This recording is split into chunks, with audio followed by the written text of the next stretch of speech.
Could you survive just one day inside a medieval hospital? We're not talking about a place of healing as we imagine it today. Imagine for a moment that you push open a heavy wooden door on a grey dawn in the 14th century.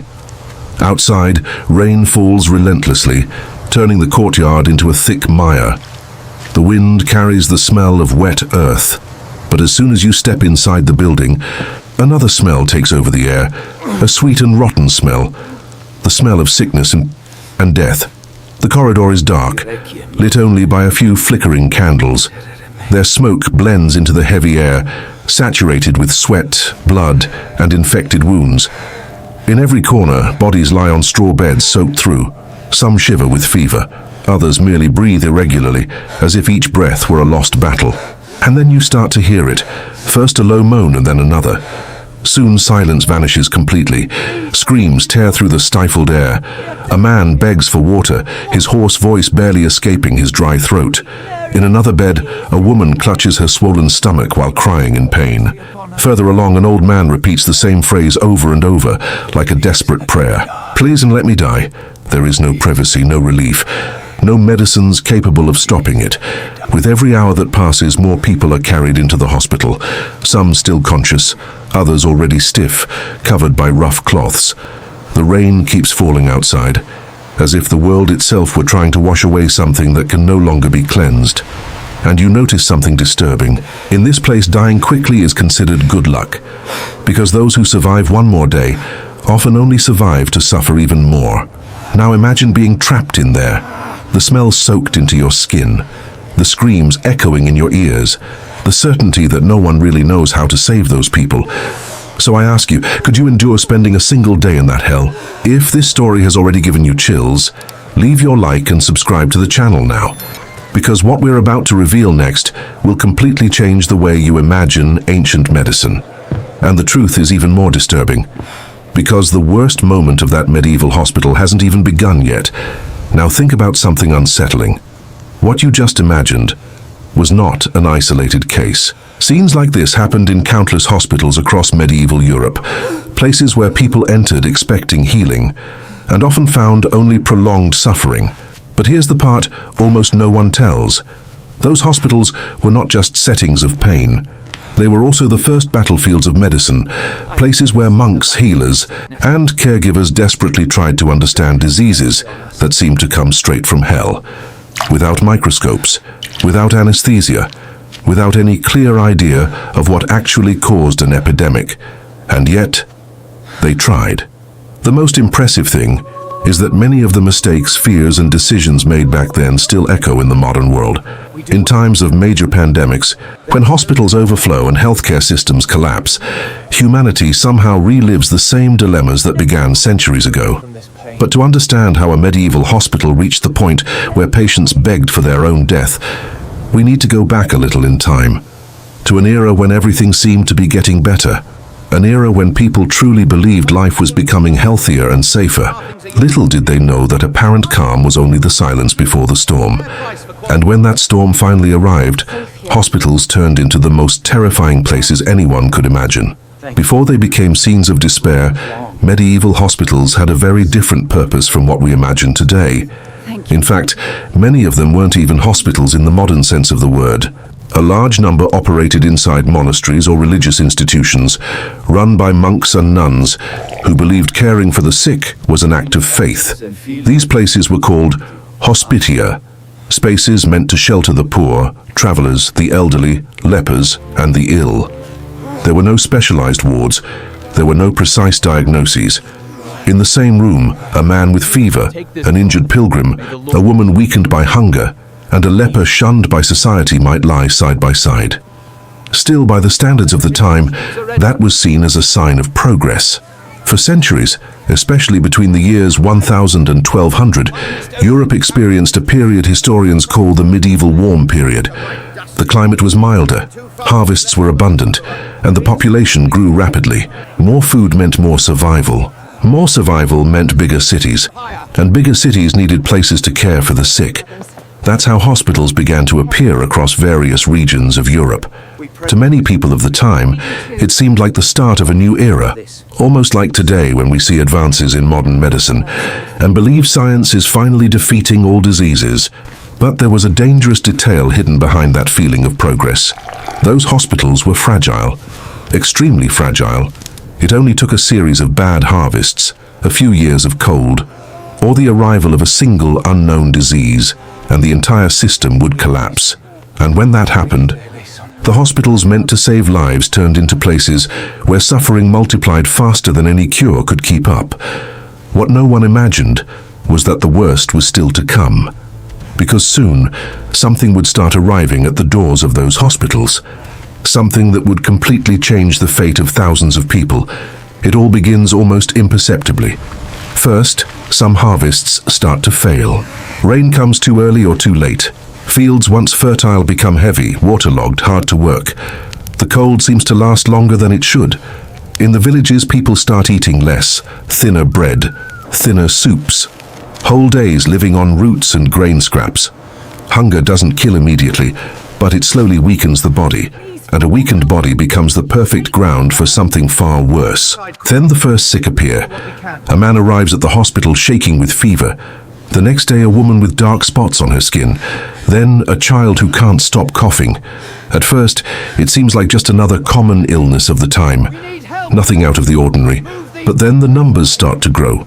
Carts arrive every day. Peasants carry relatives in their arms. Some can still walk. Others are carried wrapped in cloaks, unable to even open their eyes.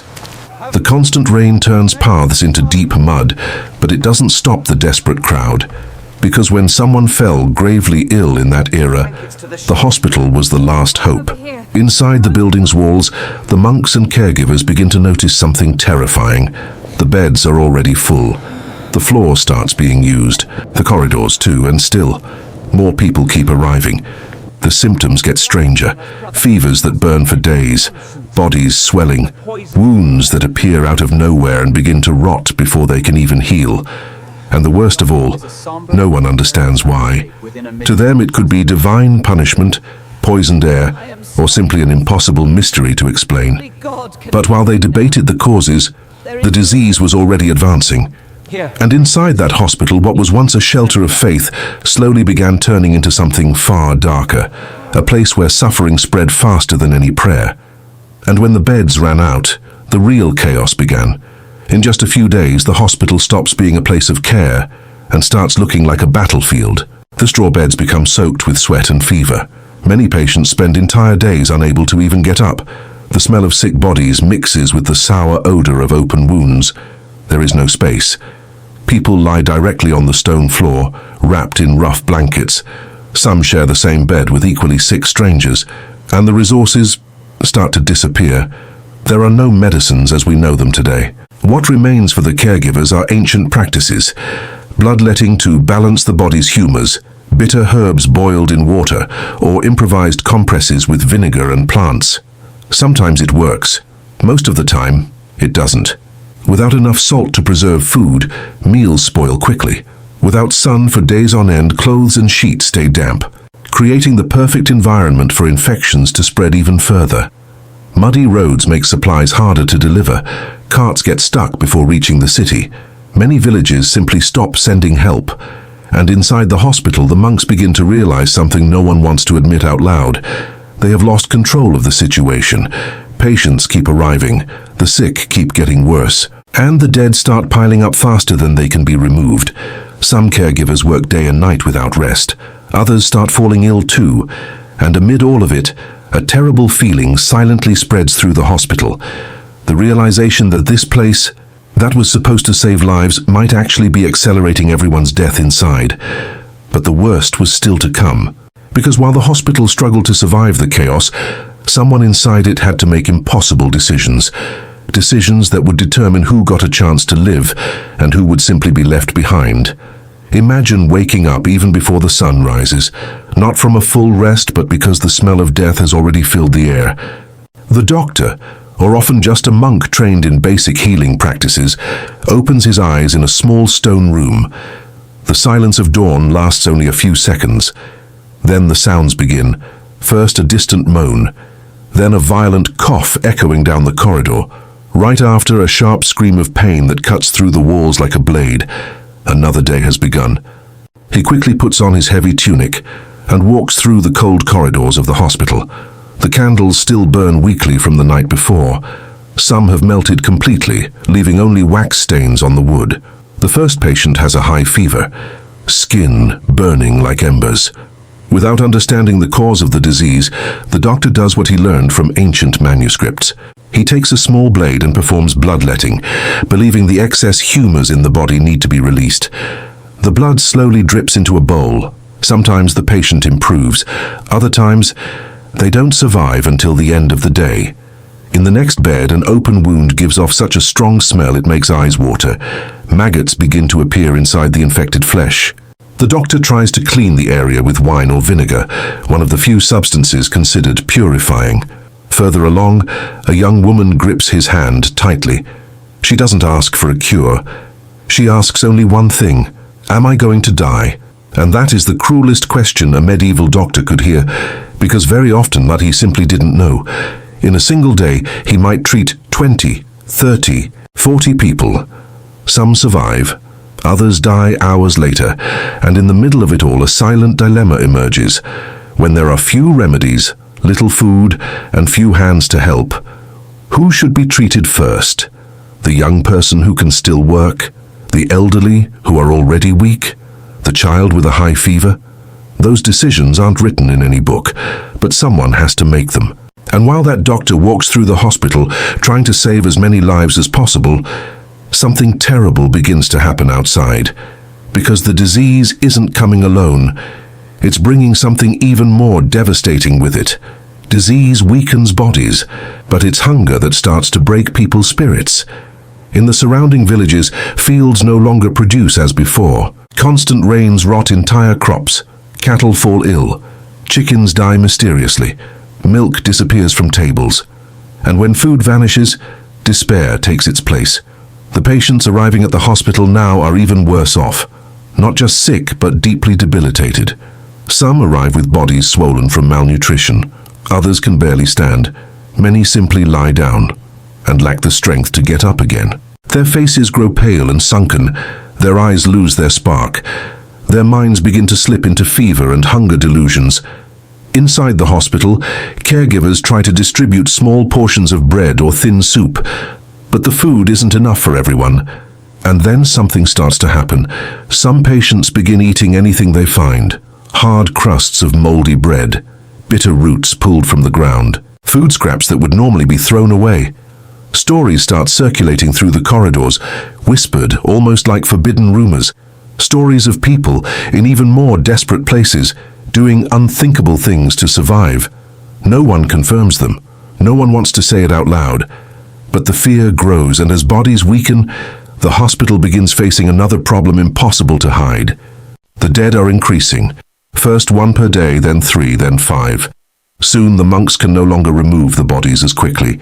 Some are covered only with simple cloths, waiting to be taken out. Others remain for hours in the same hall where the living still struggle to breathe. And there, between the living and the dead, a feeling arises that no one can ignore. The sense that the entire hospital is slowly turning into a place where life and death share the same space. But what would make everything even more disturbing is that suffering wouldn't remain limited to just the poor and forgotten. Very soon, even those who believed they were protected by wealth and power would be dragged into the same hell. For centuries, there was a silent belief in medieval society that the most brutal suffering belonged to the poor. Peasants starved, beggars fell ill in the streets, lepers were isolated and forgotten. But nobles, kings, knights, they seemed to live in a different world. Castles protected their bodies, servants ensured food, private doctors treated any ailment. At least, that's what everyone believed. Until one day, something changed. Among the carts arriving at the hospital, bringing feverish peasants and weakened travelers, appears an unusual entourage. Well-fed horses, armed guards, cloaks more expensive than anything ever seen in that place. Inside the carriage is a noble, perhaps a feudal lord, perhaps a knight, perhaps even someone connected to the court. But now, in there, titles no longer matter. Disease doesn't recognize wealth. The man is placed in a simple bed exactly like any other patient. His breathing is heavy, his skin sweaty, his eyes full of fear. For the first time in his life, he realizes something poverty always knew.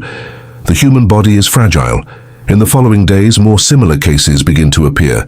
Rich merchants, sons of noble families, people who never imagined sharing the same roof as beggars and lepers. But now everyone is there, lying side by side. And for the first time, something curious happens inside that hospital. The invisible barriers of society begin to disappear. Fever doesn't distinguish noble blood from peasant blood. Pain doesn't respect crowns or coats of arms.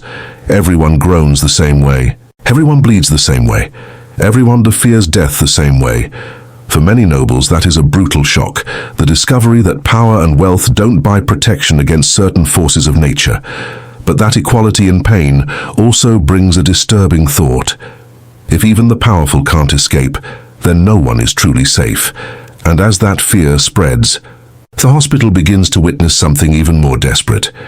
Because when people realize there may be no cure, some start to wish for only one thing: an end to the suffering. At first, the requests are rare. Weak whispers coming from some distant bed. A feverish patient murmuring something almost inaudible between deliriums. A woman crying softly during the early hours. But as the days pass, those requests become clearer, more direct, more desperate. A man with infected wounds grabs a caregiver's arm and pleads in a hoarse voice, "Please, make this stop." Another patient, unable to move due to fever and swelling, repeats the same phrase countless times, "May God have mercy, let me die." For the monks and doctors, those moments are deeply disturbing. Faith teaches that life is sacred, that only God decides when someone should depart. But there inside that hospital, reality is too cruel for any religious theory. Some patients spend entire days screaming in pain. Others fall into deliriums so intense they no longer recognize even their own names. And at certain moments, the silence becomes even worse than the screams, because it means someone has finally stopped suffering. Strange stories begin circulating through the corridors and nearby villages, rumors of extreme desperation, of people abandoning sick family members out of fear of contagion. Children left at the hospital doors because parents no longer have strength to care for them. Some medieval chroniclers speak of dark rumors that emerged in that era, stories of people, driven by hunger and despair, coming close to crossing limits humanity itself fears to mention. Perhaps they were exaggerations. Perhaps they were moral warnings. But one thing was certain. The crisis had crossed the boundary of mere disease. It was corroding the very structure of society. And inside that hospital, as more patients begged for an end to the pain, a silent question began to arise in the minds of everyone still alive. How much longer could this place hold out before collapsing completely? Because when the next night arrived, the hospital would face the darkest moment of the entire tragedy. Then night falls, a night different from all the others. Rain continues falling on the wooden roof, slow and heavy, as if each drop marked the passing of yet another life inside that hospital. Wind slips through cracks in the stone walls, making candles flicker and cast distorted shadows down the corridors.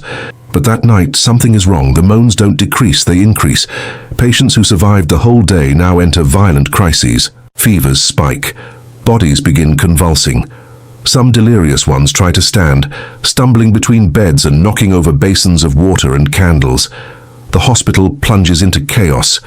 Monks run back and forth trying to help, but there are too few for so many people. Some are already exhausted after days without sleep, and then a new problem arises. Some of the caregivers start coughing, others develop fever.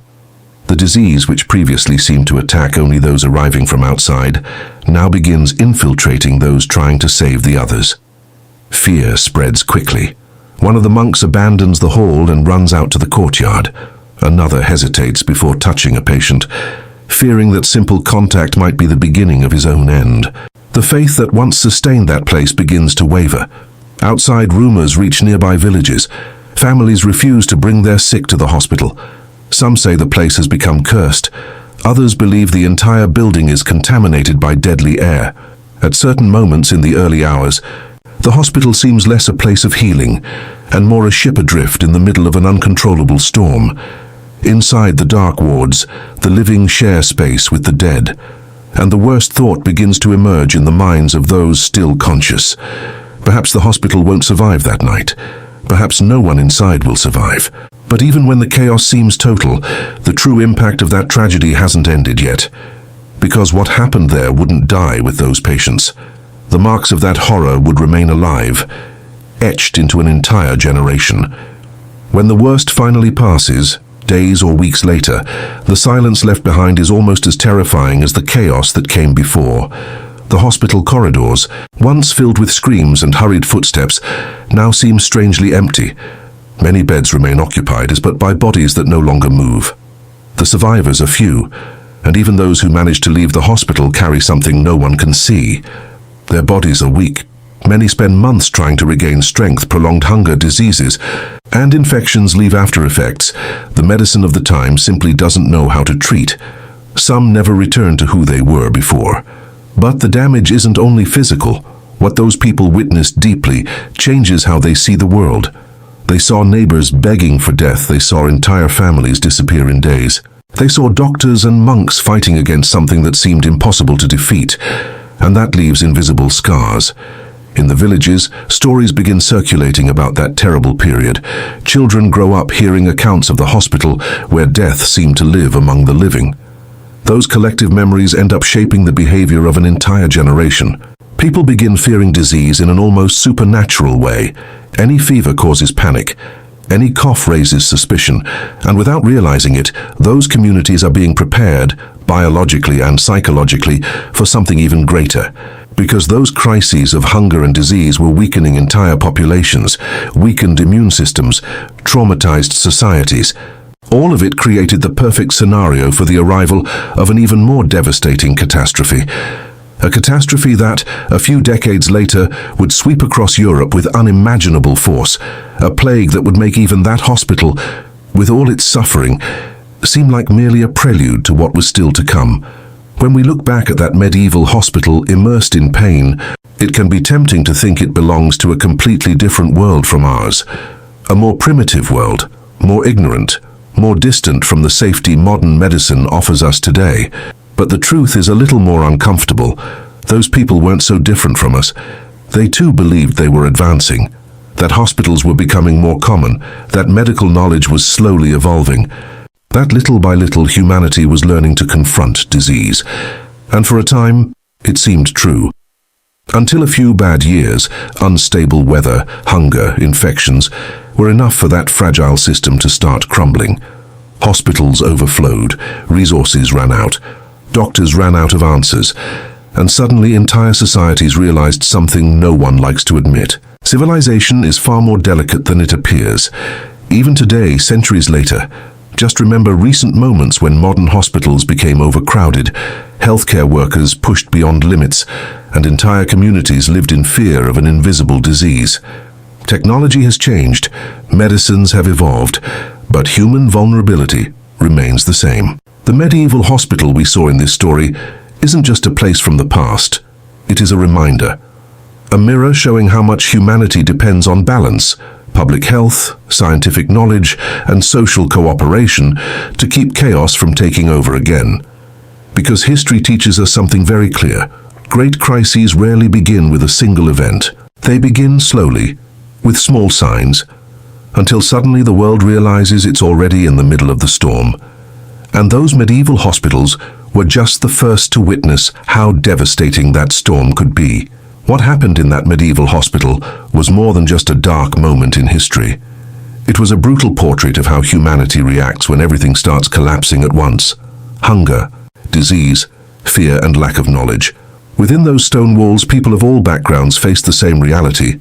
Poor and noble, young and old, all trapped in a place where hope often seemed to vanish faster than life itself.